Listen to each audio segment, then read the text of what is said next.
Bapa dalam surga, dalam nama Tuhan kami Yesus Kristus, Allah yang kami sembah, Allah yang berdaulat, Allah yang bertanggung jawab atas kehidupan keberadaan kami.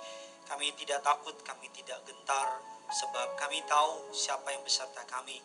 Yesus Kristus yang telah mati bagi kami di kayu salib, bangkit pada hari yang ketiga, yang akan naik ke surga dan akan duduk di sebelah kanan Allah Bapa, menjadi pembela bagi kami. Suatu hari akan menjemput setiap kami dalam awan-awan kemuliaannya, dalam kedatangan yang kedua kali, dan kami akan bersama-sama memerintah dalam kerajaan kekal sampai selama-lamanya. Kami percaya penderitaan yang kami alami hari-hari belakangan ini hanya sementara dibanding dengan kemuliaan yang Tuhan siapkan, tidak ada apa-apanya. Kami percaya pemberitaan salib bagi dunia adalah pemberitaan kebodohan, tapi bagi kami salib adalah lambang kebenaran, lambang keselamatan. Oleh karena itu Tuhan, kami berterima kasih. Betul, kami tidak bisa datang pergi secara fisik ke gereja, tapi kami bisa kembali duduk diam dengar firman Tuhan. Sekalipun gedung gereja ditutup, tapi kuasa Roh Kudus tidak pernah ditutup bagi kami. Sekalipun secara fisik kami tidak bisa hadir di gereja, tapi Tuhan Yesus hadir di rumah kami, hadir di kamar kami, hadir dimanapun jemaat menyaksikan acara di tempat ini.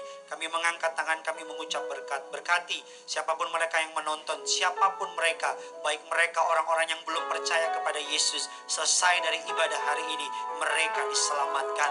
Bahkan mereka yang belum percaya kepada kuasa minyak dan anggur, selesai dari acara ini kuasa minyak dan anggur dinyatakan dalam hidup mereka.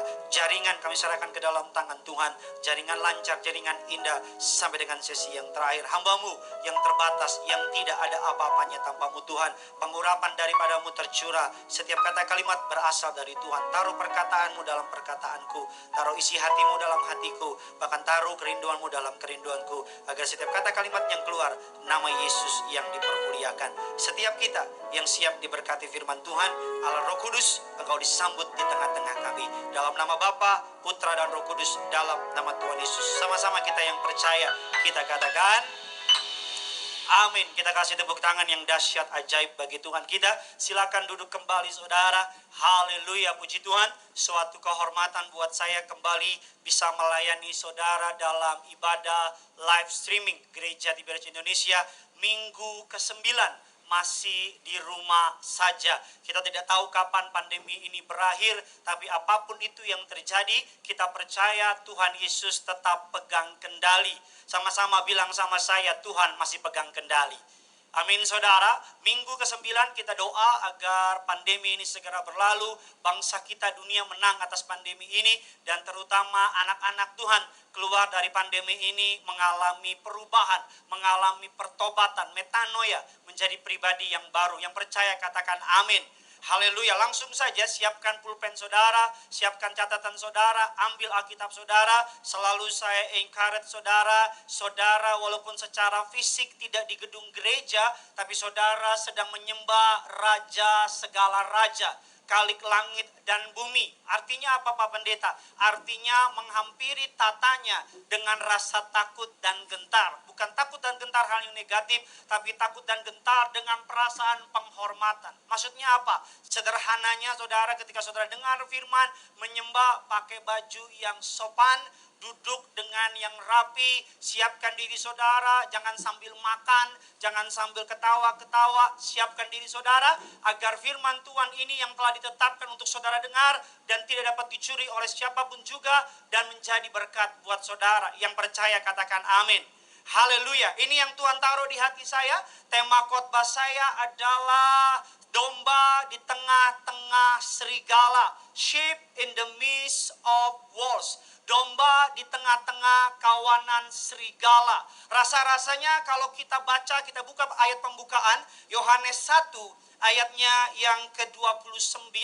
Yohanes 1 ayat yang ke-29, rekan saya Evangelis Nathanael Graneda akan membacakannya bagi saudara. Saudara juga bisa baca bersama-sama. 3, 2, 1, ya.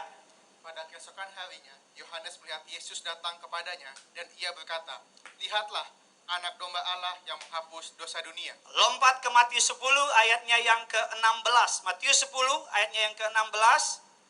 "Lihat, aku mengutus kamu seperti domba ke tengah-tengah serigala. Sebab itu, hendaklah kamu cerdik seperti ular dan tulus seperti merpati. Dalam versi bahasa Indonesia yang mudah dimengerti, lebih tajam lagi dikatakan demikian. Perhatikan ini, jemaat Tuhan dimanapun kau berada, perhatikan ini.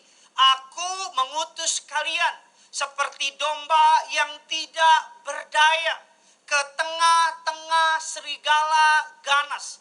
Versi bahasa Indonesia sehari-hari lebih menekankan, dikatakan perhatikan ini. Hal yang sama hendak saya sampaikan kepada saudara di rumahmu, di kamarmu. Perhatikan ini. Aku mengutus kalian seperti domba yang tidak berdaya. Domba saja tidak berdaya. Apalagi kita tambahkan domba yang tidak berdaya ke tengah-tengah serigala ganas. Rasa-rasanya kalau kita baca ayat ini, seakan-akan Allah tidak mengerti pertandingan yang sedang kita hadapi. Rasa-rasanya kalau kita baca ayat ini, seakan-akan kayaknya Tuhan salah ngucapin ayat ini. Karena begini, makanan dari serigala apa? Daging. Itu sama saja mengutus yang namanya kaki pendek, hidung pesek ke tengah-tengah orang Batak, orang Ambon, orang Manado, orang Chinese. B2. Saudara, babi panggang, babi kecap, babi tore, dan babi-babi lainnya. Itu makanan yang kalau kita makan dengan nasi panas, sandal andaliman, langit terbuka, malaikat turun naik. Amin. Jangan-jangan yang amin sambil makan babi. Ya kan saudara, Alkitab katakan aku mengutus kamu seperti domba yang tidak berdaya ke tengah-tengah serigala ganas. Saya mau bilang sama bagaimana caranya domba dapat survive ketika bosnya serigala. Bagaimana domba bisa survive ketika lingkungannya serigala. Bagaimana domba dapat bertahan ketika orang-orang di sekitarnya serigala ganas. Domba adalah binatang yang tidak punya self defense. Domba adalah binatang yang tidak punya pertahanan. Domba tidak punya cakar untuk membela dirinya. Domba tidak punya gigi yang tajam untuk merobek daging musuhnya. Bahkan menurut literatur yang saya baca, domba memiliki penglihatan paling tajam 100 meter. 100 meter. Makanya domba adalah binatang yang paling sering kesasar. Domba berbeda dengan yang namanya anjing, berbeda dengan namanya kucing. Kalau saudara ambil anjing, saudara lempar ke 1 kilometer atau 2 kilometer, dalam tempo 1-2 jam anjing udah balik lagi. Betul apa tidak? Saudara ambil kucing, lempar 5 rumah atau 10 rumah, akan balik lagi. Domba lebih dari 100 meter, dia akan nyasar. Kenapa Allah menganalogikan saudara dan saya sebagai domba? Apakah Allah tidak berpengetahuan? Apakah Allah tidak mengerti domba adalah binatang yang tidak keren gitu? Kan kalau Tuhan bilang, lihat, aku mengutus kamu seperti seekor dinosaurus di tengah-tengah serigala. Kan kita pede gitu. Atau lihat, aku mengutus kamu seperti cheetah. Atau aku mengutus kamu seperti batak atau kuda nil di tengah-tengah serigala. Kita akan pede. Ayat ini menggambarkan apa? Menggambarkan bahwa Tuhan mau saudara menaruh pengharapanmu bukan kepada cakarmu, bukan kepada gigimu, bukan kepada intelijensimu. Tuhan mau menaruh pengharapanmu hanya kepada Dia. Satu-satunya pertahanan yang domba miliki adalah apa? Gembalanya. Satu-satunya pertahanan yang domba miliki adalah gembalanya. Kita akan pelajari bagaimana caranya domba di tengah kawanan serigala bisa survive. Kalau minggu lalu saya khotbah tentang singa, 2 minggu lalu tentang elang. Teman saya Pendeta Jeffrey bilang, ini Pendeta Gideon khotbah Animal Planet apa gimana gitu. Ya kan semua binatang di khotbah. Ya minggu depan saya akan khotbah ini, semut-semut rangrang. Atau semut-semut yang di dinding. Ketawa kayak apa gitu.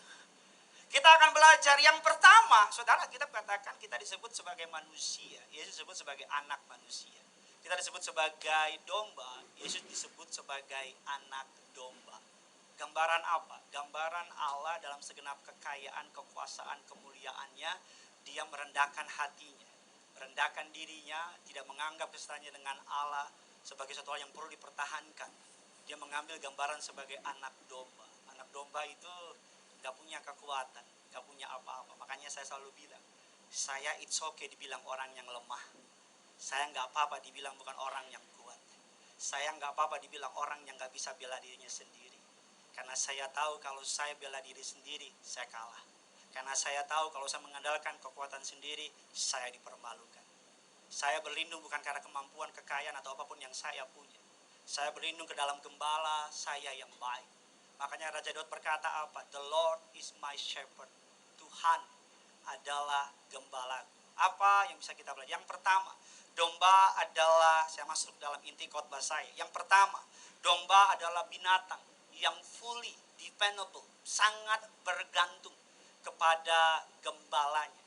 Domba adalah binatang yang gak bisa ngelakuin apa-apa di luar gembalanya. Saya ulang sekali lagi, domba adalah binatang yang tidak bisa melakukan apa-apa di luar gembalanya. Jadi kalau hari ini ada anak Tuhan yang bilang, saya dombanya Tuhan, tapi apa-apa gak tanya sama Tuhan, pacaran, main asal pacaran aja, giran disakit hati Tuhan, kenapa kau izinkan? Engkau bukan domba, engkau kambing.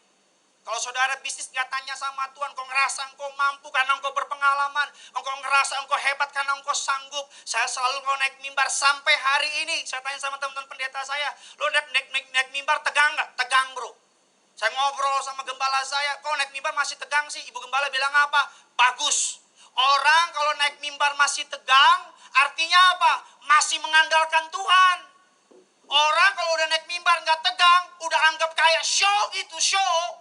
Shalom, apa kabar? Udah gak rasa gak butuh Tuhan lagi. Engkau boleh suaramu hebat, tanpa pengurapan Tuhan, kosong acaramu.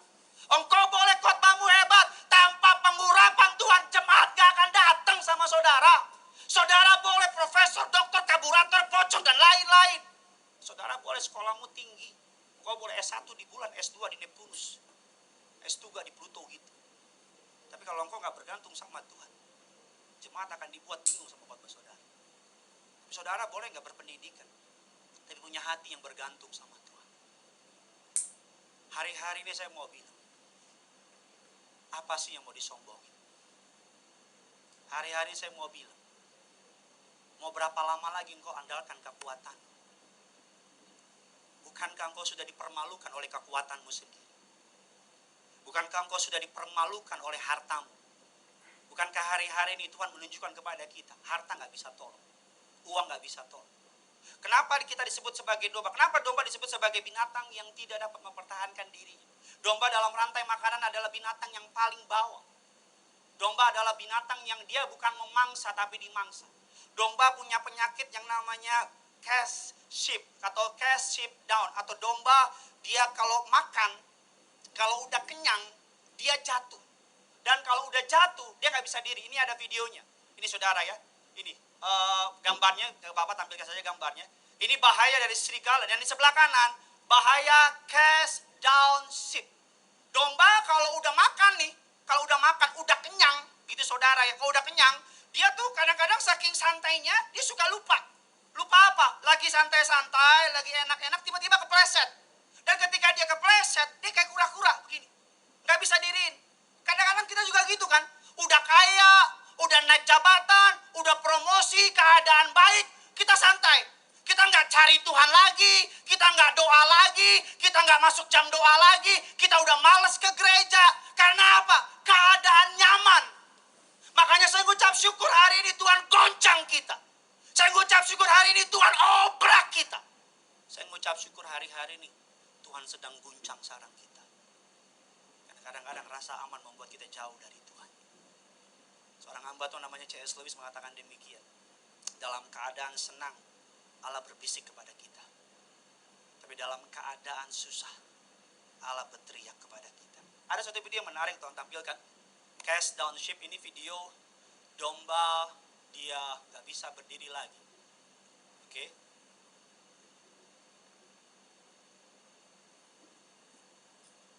Ini gambarnya, videonya. Itu dia.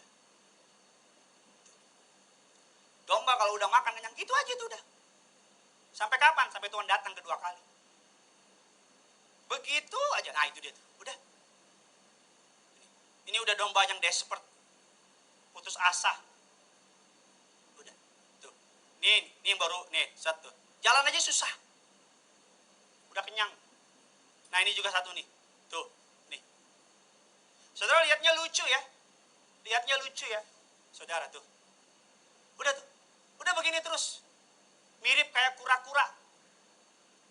Dia nggak bisa selamatkan dirinya. Stop videonya nggak apa-apa.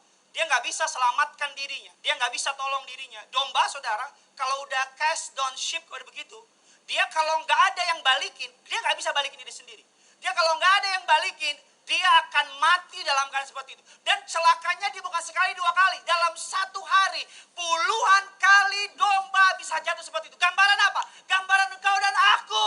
Tanpa Tuhan, kita bisa jatuh. Tanpa Tuhan, kita bisa nggak berdaya kayak begitu. Makanya yang dapat mengubah keadaanmu bukan kekuatanmu, tapi gembalamu yang baik. Amin kayak apa gitu. Amin. Alkitab katakan domba kalau demikian, dia nggak bisa diri lagi. Kalau hari ini engkau jatuh, dan engkau nggak tahu dari mana pertolongan kabar baiknya, gembalamu akan mengangkat kau dari kejatuhan.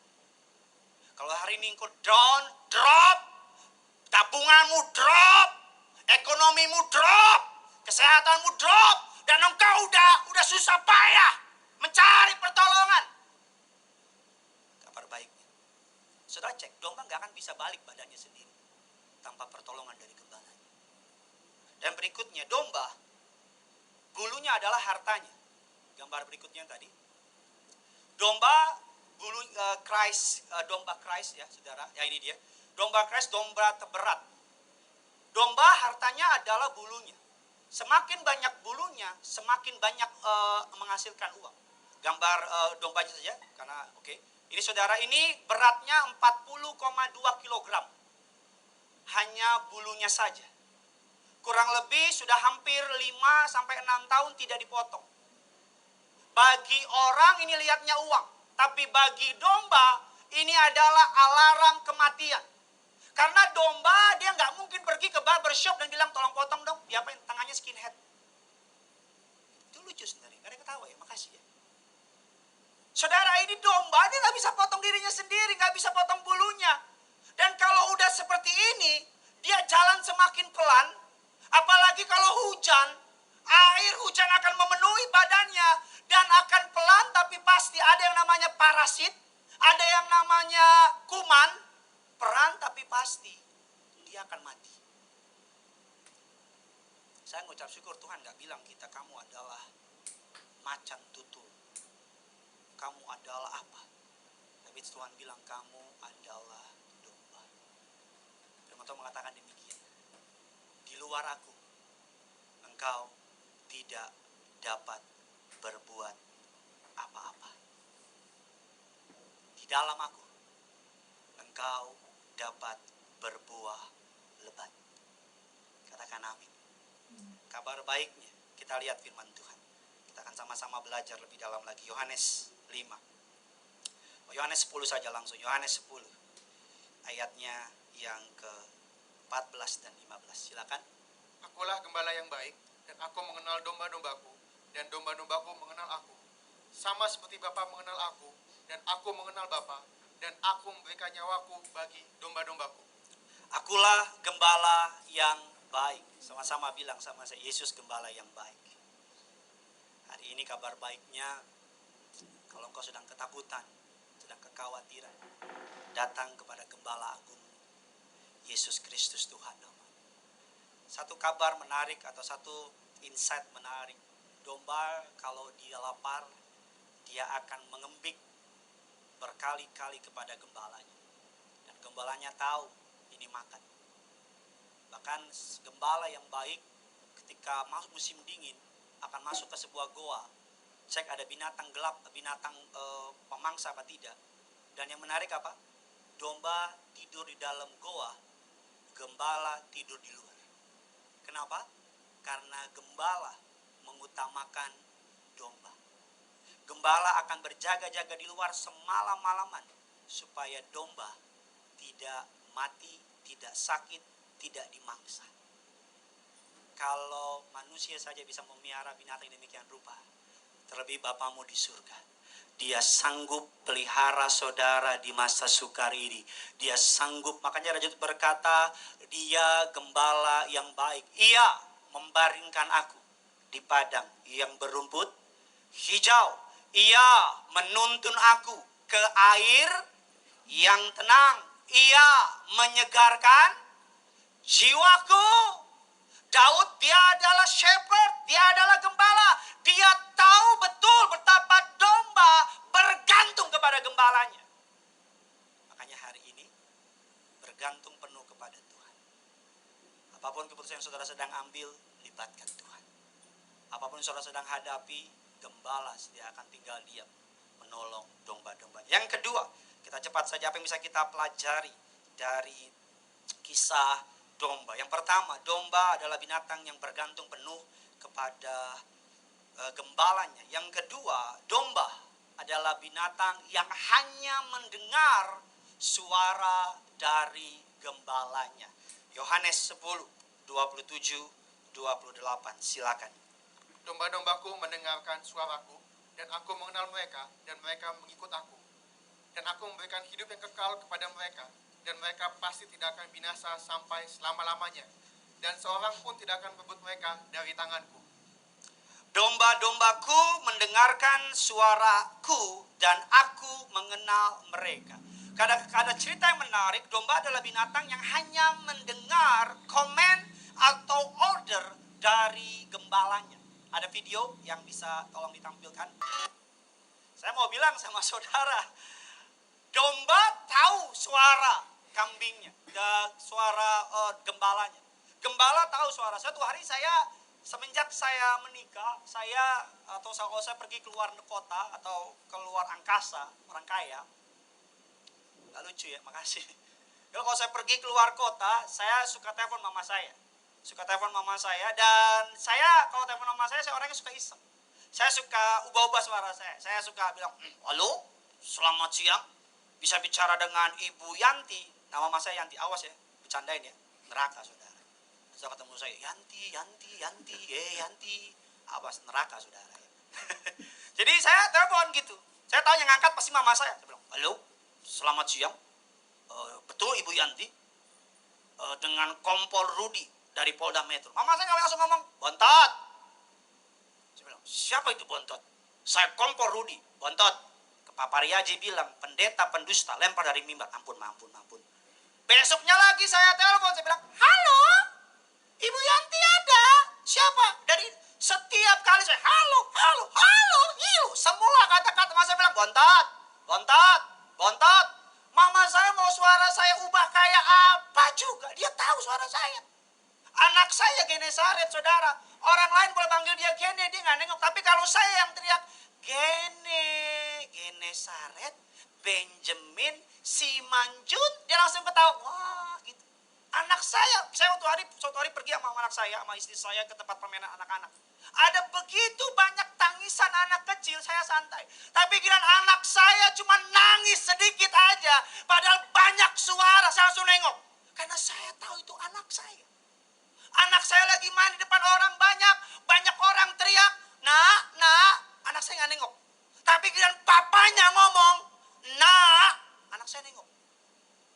Kalau anak saya jalan, terus saya bilang, Gene, dia nengok. Karena dia tahu suara papanya.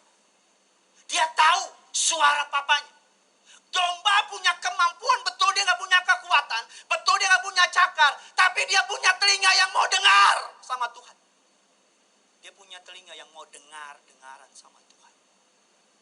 Saya selalu bilang sama saudara, di tengah kebisingan dunia, ada begitu banyak suara di dunia hari-hari ini. Suara siapa yang saudara dengar akan menentukan jalan hidup saudara. Kalau saudara ingin mendengar suara keputusasaan, suara ekonomi hancur, suara kebangkrutan, suara COVID-19, suara apapun, suara yang saudara dengar akan menentukan jalan hidup saudara. Satu kisah yang menarik, kita lihat firman Tuhan, Markus 5, 21-24. Dilompat ke ayat yang ke-22 saja, langsung saja. Ke-22, silakan. Datanglah seorang kepala rumah ibadat yang bernama Yairus. Ketika ia melihat Yesus, tersungkurlah ia di depan kakinya dan memohon dengan sangat kepadanya, anakku perempuan sedang sakit, hampir mati. Datanglah kiranya dan letakkanlah tanganmu atasnya, supaya ia selamat dan tetap hidup. 24. Lalu pergilah Yesus dengan orang itu. Orang banyak berbondong-bondong mengikuti dia dan berdesak-desakan di dekatnya. Stop, sudah bisa lihat saya ke depan, saudara. Ya, mulai kenal lagi ya kan. Masih ke depan. Kita katakan Yairus kepala rumah ibadah. Artinya dia orang yang baik, katakan amin. Dia mungkin gembala sidang cabang gereja setempat. Anaknya perempuan hampir mati. Ini perkara bukan lagi perut, tapi perkara hidup dan mati. Katakan amin. Yairus datang ke alamat yang tepat. Dia mendengar, sama-sama bilang sama saya, mendengar. Mendengar apa? Ada Yesus. Yairus datang ketemu dengan Yesus. Alkitab katakan Yesus bersedia. Sama-sama bilang sama saya, Yesus bersedia. Bersedia datang ke rumah siapa? Yairus. Grafik iman Yairus meningkat. Karena dia dengar Yesus mau ke rumah Yairus. Di tengah perjalanan ada intervensi, ada delay. Yaitu apa? Perempuan pendarahan 12 tahun. Tanpa ikutin antrian, tanpa ikutin nomor undi, tiba-tiba out of nowhere menjamah jubah Yesus. Alkitab katakan perempuan itu seketika juga apa? Sembuh.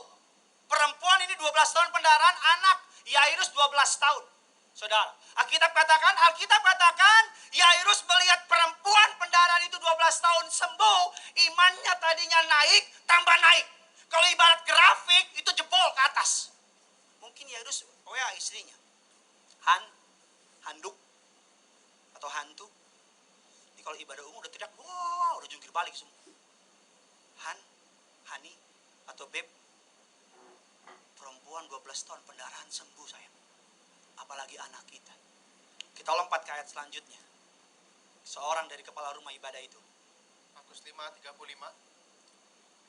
Ketika Yesus masih berbicara, datanglah orang dari keluarga kepala rumah ibadat itu dan berkata, anakmu sudah mati. Apa perlunya lagi engkau menyusahkan guru? Jadi gini, tadinya imannya naik karena Yesus mau ke rumah Yairus. Lihat, 12 tahun pendarahan sembuh, imannya tambah naik. Katakan amin. Dan ketika udah naik, ketika Yesus sudah menuju mau ke rumah Yairus, tiba-tiba ada seorang dari keluarga Yairus. Ya, kita bilang keluarga, ini mungkin berenya. Ya, atau mungkin paribannya atau itoknya atau siapanya lah. Jadi dia datang, dia bilang, "Tulang. Sudah mati maho anakmu itu." Bahasa Ibrani ada terjemahan di bawah sini. Dia aku lucu ya. Kita doa lah, live streaming segera berakhir ya. Udah mati. Jadi iman Yairus dari naik begini turun ke bawah. Alkitab katakan Yairus bisa saja marahin perempuan 12 tahun dan bilang, dasar lo pelakor, perebut bini orang, dasar lo pemeran dari pelakor di World of Marriage. Saya nggak tahu namanya siapa lah. Dakyung. Dasar lo Dakyung lo. Lagi enak-enak lo tiba-tiba gue udah antri duluan, tiba-tiba lo masuk, bisa dong? Yang ngomong ini keluarga lo. Tapi saya suka cara Yesus. Kita lihat apa perkataan Yesus, kita cepat saja. Apa perkataan Yesus? Jangan takut, percaya saja. Sekali lagi. Jangan takut, percaya saja. Sama-sama bilang sama saya, jangan takut. Sama-sama bilang sama saya, percaya saja. Pak, saya takut Pak. Tabungan udah mulai habis Pak.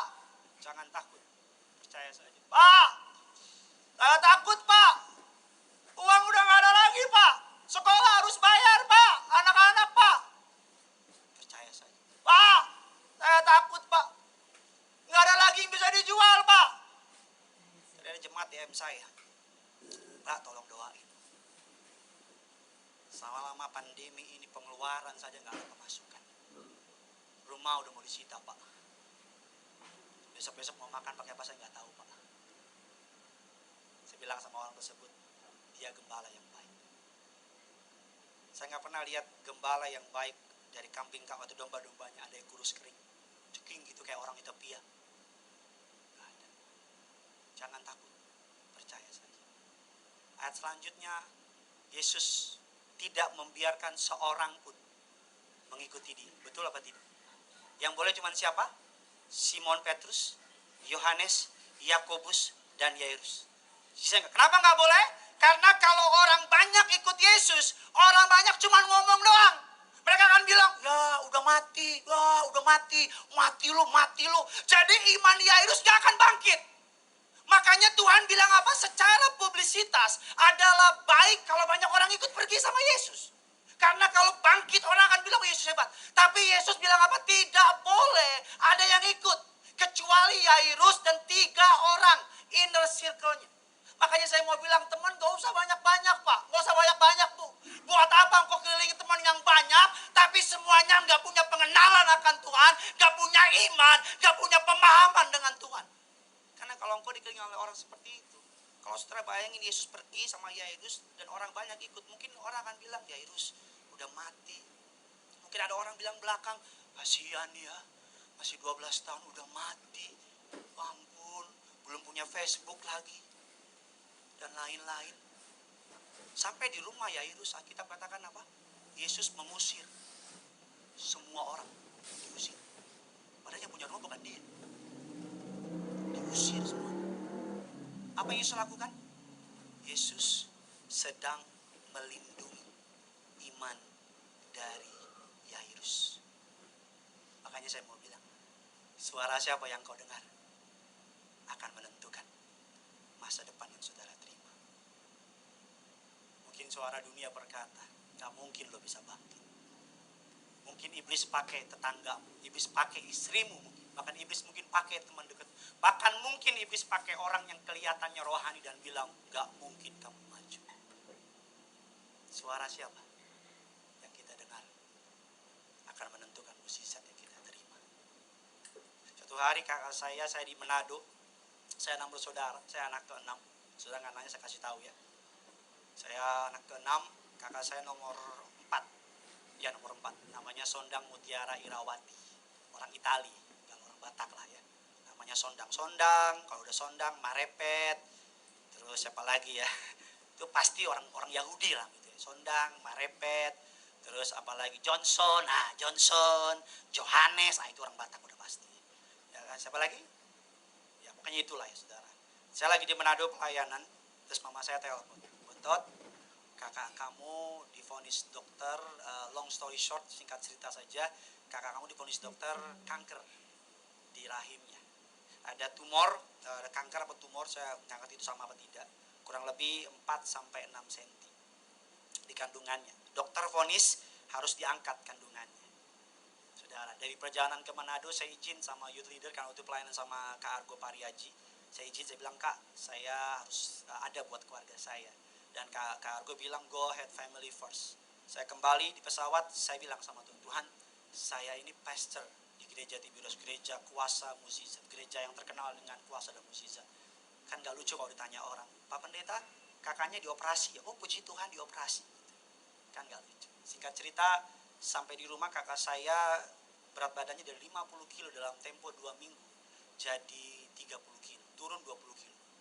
Sudah dicek, ke hasilnya dikirim ke Mount Elizabeth. Jadi kalau saya dusta Tuhan lempar ya, ini ya data saya tidak, hasilnya harus operasi, kandungannya diangkat, dicek ke 3 rumah sakit, second opinion, third opinion, semuanya harus operasi. Dan semua keluarga besar tanya saya, karena saya yang pendeta, Bontot, bagaimana? Saya akan bingung, saya mau tanya, saya juga bingung. Saya bilang, saya punya iman, gak akan dioperasi. Saya bawa kakak saya ketemu Pak Pariaji di Beres Balai Sarbini jam 2 siang. Saya nggak ada pelayanan waktu itu. Saya rapi, saya duduk, kalau sudah jemaat Sarbini tahu lah, sebelah kanan tempat Pak Pariaji masuk. Saya di situ, udah nunggu kayak debt collector. Gitu, nungguin. Pak Pariaji lihat saya kan antri kan. Antri. Bapak bilang, ya Gideon, yuk kenapa? Saya bilang, kakak saya Pak. Kakak saya divonis dokter kandungan. Kakak saya waktu itu belum menikah. Jadi dokter vonis kandungan harus diangkat. Kakak saya perutnya gede, kayak orang hamil 5-6 bulan, gede. Tapi badannya kurus kering, gede. Kenapa? Kakak saya harus dioperasi, ada tumor di kandungannya. Pak Pariaji, saya nggak pernah lihat Pak Pariaji bilang, operasi, kok bisa? Gitu, nggak pernah gitu. Dia cuma ambil, saya masih ingat, nggak pernah lupa, 3 perjamuan di kantong, sama 3 minyak. Jadi kantong Pak Pariaji itu itu kantong ajaib. Dia ambil, dia bilang nih, yuk kasih sama kakak yuk, pasti sembuh. Bebas dioperasi. 3 perjamuan, 3 minyak urapan. Sebelum saya turun, Bapak Pariaji, ya Gideon, nama kakak Yu siapa? Sondang Pak. Saya bilang, ya catat. Ada teman saya dulu namanya si Royce. Catat. Yuk kakak Yu kesaksian. Wow, pulang dari Sarbini, iman saya seperti Gunung Hermon. Sampai saya bawa ke rumah sakit di daerah Keramat 123, di daerah Salemba. 128 kalau saya nggak salah. Daerah Salemba. Dicek, saya bilang, cek, karena banyak keluarga besar kami bukan Tiberias. Kami satu-satunya keluarga besar di Pomparan Opung Tumanggo Simanjuntak. Nomor 16, Partebet, bukan Tebet, Tebet, yang Tiberias. Ya kan? Jadi cuma saya doang, keluarga. Jadi dibawa ke situ keluarga besar yang lain yang mau ke Tiberias pada nengokin. Ada beberapa yang bilang ngomong, itu sih kau tinggalkan gereja lama, dikutuk kau. Nanti Tuhan apa bukan nih orang ini? Singkat cerita, dicek pertama, hasilnya masih ada. Cek kedua, hasil masih ada. Tapi saya belajar dari gembala sidang saudara saya pendeta Pak Aryaji. Kita perlu menjaga hati kita dengan baik. Karena hati kita adalah landasan iman. Mukjizat ibaratnya pesawat. Pesawat itu gak akan bisa mendarat dengan sempurna kalau landasannya gak siap. Saudara perlu punya landasan yang siap. Makanya saya kumpulin khotbah Pak Aryaji. Saya kumpulin kesaksian orang. Saya taruh di Walkman. Saya taruh di telinga kakak saya. Jadi kalau orang datang, saya nggak izinin perkataan dunia melemahkan imannya. Saya masih ingat, gak pernah lupa, Tuhan saksi sama tim saya. Kakak saya dikeluarin dari ruang operasi, dari tempat kamar, diganti bajunya, diangkat badannya, dioperasi. Dia dorong. Mama saya nangis semua, pada nangis, wah gitu. Bontot gimana? Saya bilang, gimana Ma? Dibawa saya gak dusta, Tuhan saksi. Tuhan jelas ngomong sama saya, gak ngomong audible, tapi dalam afeksi saya. Tuhan bilang, doakan sekali lagi. Saya masih ingat masih ada satu perjamuan. Masih ada minyak. Saya bilang, Tuhan, udah saya kasih 2 perjamuan dari Pak Aryaji. Tapi kok masih sama hasilnya. Tapi Tuhan ingat masih ada 1 perjamuan dan minyak urapan dari kantong Pak Aryaji. Itu dokternya saudara dorong masuk ruang operasi, mirip sinetron. Saya bilang stop. Dokter balik lagi, apa lagi sih? Di tengah-tengah ruang apotik, itu ruang operasi. Saya suruh tim saya nyanyi satu lagu. Kami perlukan keajaiban-Mu, kami butuhkan sentuhan tangan-Mu, kami tak dapat jalan sendiri, kami perlu Kau, Tuhan. Saya kasih perjamuan dari Bapak Aryaji. Kak, oleh bilur-bilur Yesus, kakak sembuh, tidak dioperasi. Susternya di belakang tim saya cerita beberapa hari kemudian, orang gila. Karena faktanya harus dioperasi. Masuk ke operasi, dokter bilang kurang lebih 5-6 jam dioperasi, kadang-kadang harus diangkat. Saya ke bawah. Beberapa orang mulai ngeledekin, wah Tiberias tuh gak sembuh-sembuh juga. Baru pesen makanan, kayak saya udah lakukan yang terbaik biar tuh. Baru mau makan, mama saya telepon, bontot cepetan naik ke atas. Saya naik ke atas, itu suster bolak-balik dari ruang operasi. Saya bingung, dokternya keluar, keluarga inti boleh masuk. Namanya orang Batak, dibilang keluarga inti, seluruh Pomparan Opung Tumanggo Simanjuntak sejabodetabek masuk semua. Sampai dokternya bilang, ini keluarga inti. Iya, inti semua. Itu ruang operasi penuh dengan tulang belulang semua. Dan apa yang dokter bilang? Kamu gak bisa tuntut saya. Saya gak kurang-kurang gak lebih kata-katanya. Kamu gak bisa tuntut saya. Hasil 2 rumah sakit dan rumah sakit yang 3 menyatakan ada tumor, harus dioperasi, kandungan diangkat. Tapi ketika jadi kakak saya perutnya di belek dikit, ada air di kandungannya di perutnya 5-4 liter, 4 meter. 5-4 liter. Dimasukin artroskopi, saya gak tahu benar apa enggak. Dicari. Dan dicari. Tumor tidak ada lagi. Kasih tepuk tangan buat Tuhan kita. Semenjak hari itu, Pomparan Opung Juntak, semuanya Tiberias. Tadinya, apa itu minyak? Sekarang kalau ke rumah terjadi perampokan minyak besar-besaran. Sekarang kalau ke rumah, Ada itu minyak pariaji, ada minyak pariaji. Saya mau bilang sama saudara, saya ngucap syukur Tuhan bilang kita domba. Yang terakhir, yuk, udah diangkat poinnya nih. Ini kayak mau tinju diangkat-angkat. Kita doa pandemi ini segera berlahir, katakan amin. Amin. Oke, yang terakhir, teman saya, Winner Camp 2020. Oke, yang terakhir, saya sukacita bisa mengasihi saudara. Kita terus berdoa agar saudara kuat, gereja kuat, kita semua kuat. Kita pasti melewati pandemi dalam kemuliaan Tuhan. Amin. Yang terakhir, yuk sama-sama kita lihat. Yesaya 53, ayatnya yang ke-6 dan ke-7. Haleluya. 53, 6 dan 7, silakan. Kita sekalian sesat seperti domba, masing-masing kita mengambil jalannya sendiri. Tetapi Tuhan telah menimpakan kepadanya kejahatan kita sekalian. Dia dianiaya, tetapi dia membiarkan diri ditindas dan tidak membuka mulutnya. Seperti anak domba yang dibawa ke pembantaian. Seperti induk domba yang keluh di depan orang-orang yang menggunting bulunya. Ia tidak membuka mulutnya. Alkitab katakan domba adalah binatang yang bergantung penuh kepada gembalanya. Domba adalah binatang yang mendengar suara gembalanya. Dan yang ketiga, domba adalah binatang yang taat kepada gembalanya. Alkitab katakan domba kalau bulunya dipotong. Saudara, bulu bagi domba jantan adalah pride. Adalah cara untuk mereka menarik perhatian dari domba betina. Tapi domba adalah binatang yang gembalanya pukul. Gembalanya ajar.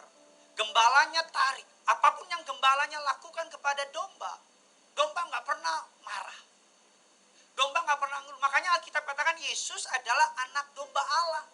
Karena kenapa? Dia King of Kings. Raja segala raja, Khalik langit dan bumi, Alfa dan Omega. Ketika dia disalibkan, dia seperti domba. Keluh. Not even one word keluar dari mulutnya. Ini yang Tuhan mau. Makanya ketika Allah menyerahkan tembok Yeriko kepada bangsa Israel, Allah memakai strategi militer yang belum pernah ada. Apa kata Allah? Puterin tembok ini 7 kali. 1 hari sekali dan di hari terakhir 7 kali. Dan jangan satu kata pun keluar dari mulut. Allah kenapa melakukan itu? Allah hendak melatih bangsa Israel untuk tidak punya spirit komplain. Untuk gak punya roh yang ngeluh. Roh yang komplain. Saudara bayangin. Ya, ini misalnya tembok Yeriko. Mereka lagi puterin. Orang Yeriko bilang di atas apa ini? Orang gila. Orang gila. Mungkin ada orang yang maaf ya, buang air seninya ke mereka. Mungkin ada orang yang teriak, "Woi, botak! Woi, jelek!" Mungkin orang Israel lagi muter. Hari pertama dia kuat gitu. Puasa makan gampang. Puasa minum semua bisa. Nih, mulut nih. Moncongmu nih. Sulit. Hari pertama Yesus dibawa ke kayu salib. Dia gak bilang gini, orang asem nih manusia. Dia yang jina, dia yang cabul, dia yang ngaco, gue yang mati. Enggak. Dia diam. Domba gak pernah ngeluh. Saudara, kita katakan di ayat yang terakhir, ayat saya terakhir. Domba dan kambing. Silakan. Apabila anak manusia datang dalam kemuliaannya dan semua malaikat bersama-sama dengan dia, maka ia akan bersemayam di atas tahta kemuliaannya. Lalu semua bangsa akan dikumpulkan di hadapannya dan ia akan memisahkan mereka seorang daripada seorang, sama seperti gembala memisahkan domba dari kambing. Dan ia akan menempatkan domba-domba di sebelah kanannya dan kambing-kambing di sebelah kirinya. Kita katakan dalam second coming, ketika Yesus pertama kali datang, dia datang sebagai anak domba. Tubuhnya dia beri sebagai korban penebus dosa umat manusia. Second coming, pertama kali dia datang, matanya penuh belas kasihan kepada manusia. Tapi dalam second coming, tidak ada setitik pun di matanya belas kasihan kepada manusia. Karena ketika dia datang kedua kali, dia datang bukan sebagai domba yang tidak berdaya. Dia datang sebagai raja yang telah menang. Dan pada pada second coming dia akan memisahkan kambing, domba. Kambing dan domba secara fisik sama. Kambing dan domba secara embe sama. Kalau kambing bunyinya embe, domba nggak mungkin embo, enggak. Itu orang Jawa. Bunyinya sama. Bahkan kalau saudara makan daging kambing, daging domba, hampir mirip. Kalau babi nggak ada yang lawan.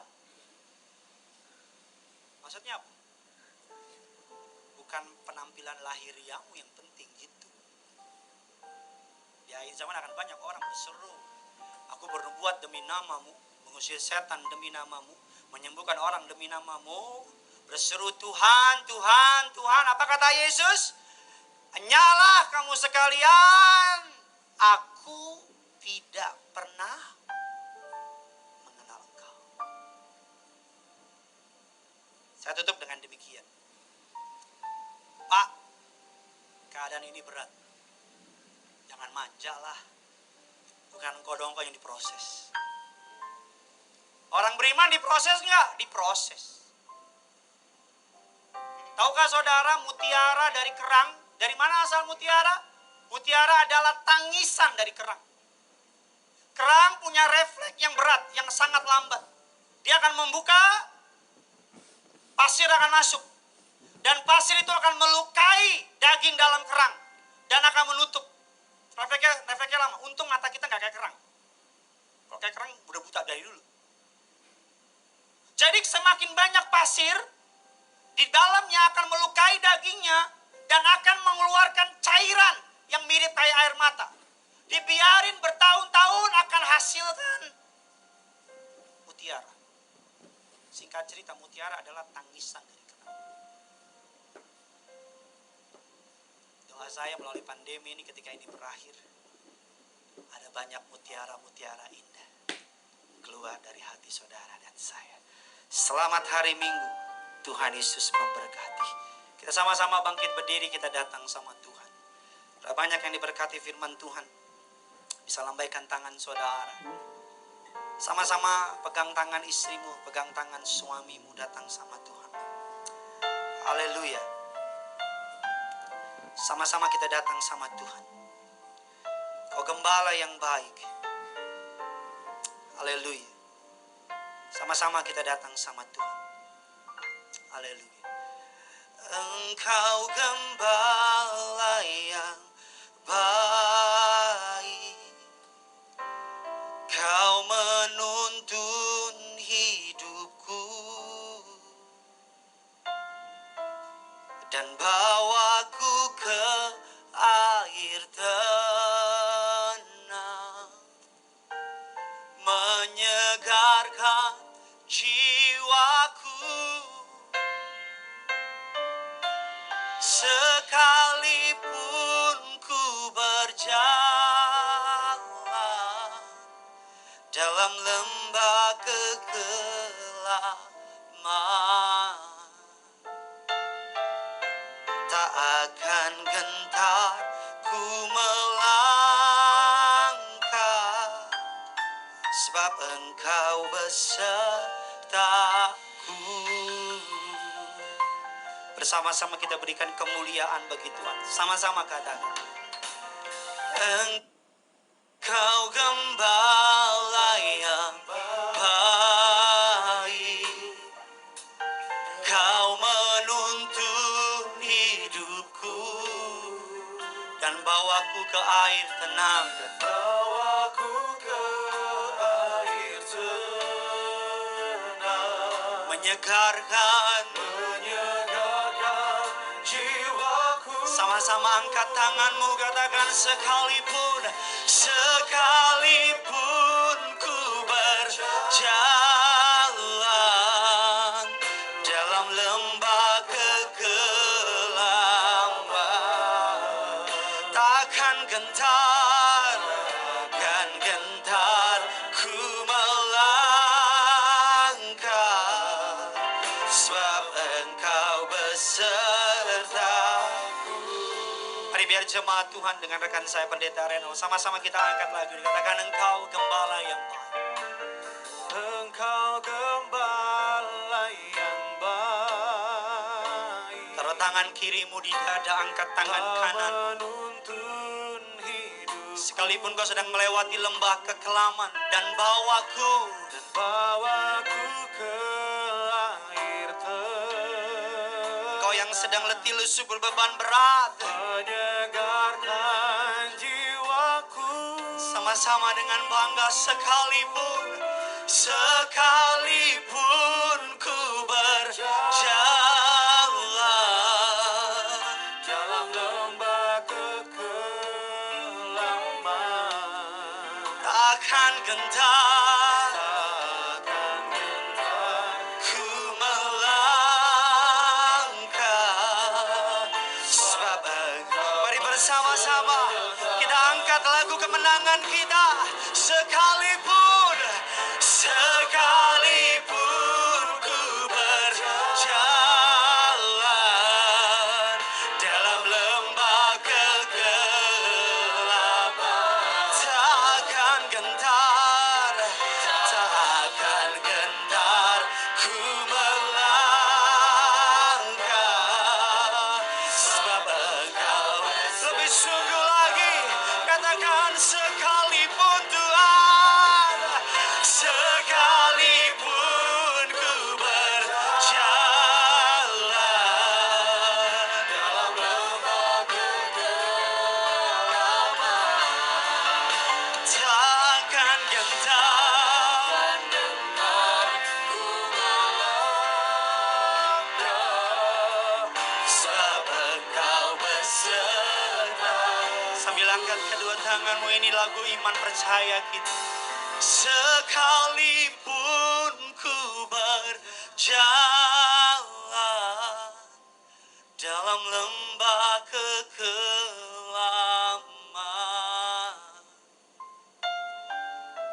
tak akan gentar ku melangkah, sebab Engkau besertaku.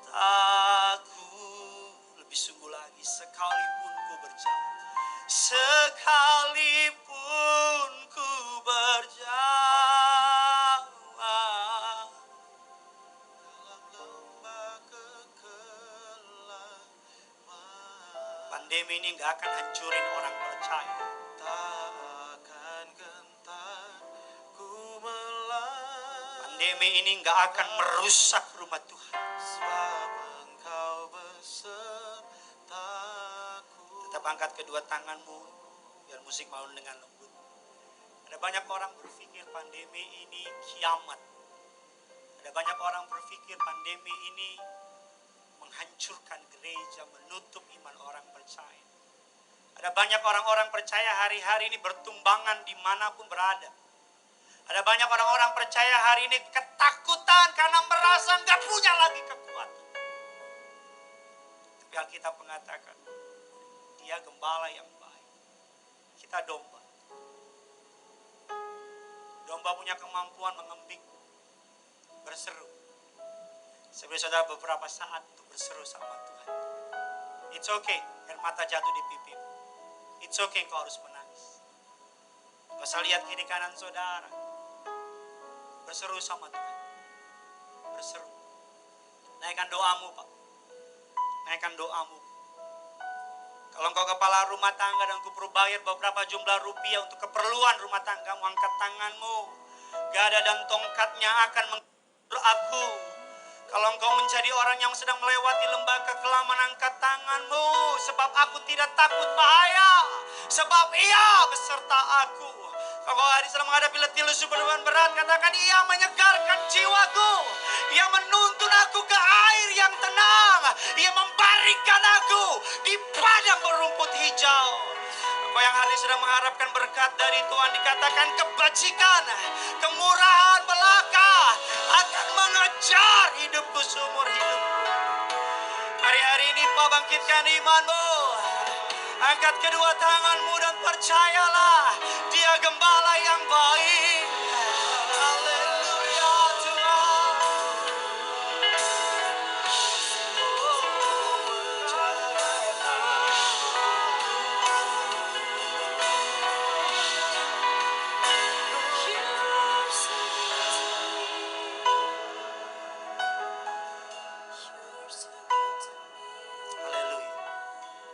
Sama-sama sambil angkat kedua tangan. Katakan, sekalipun ku berjalan. Sekalipun ku berjalan dalam lembah kekelaman, tak akan gentar, tak akan gentar ku melangkah, sebab Engkau bersama dengan keluargamu, angkat kedua tangan. Katakan, sekalipun ku berjalan. Sekalipun ku berjalan dalam lembah kekelaman,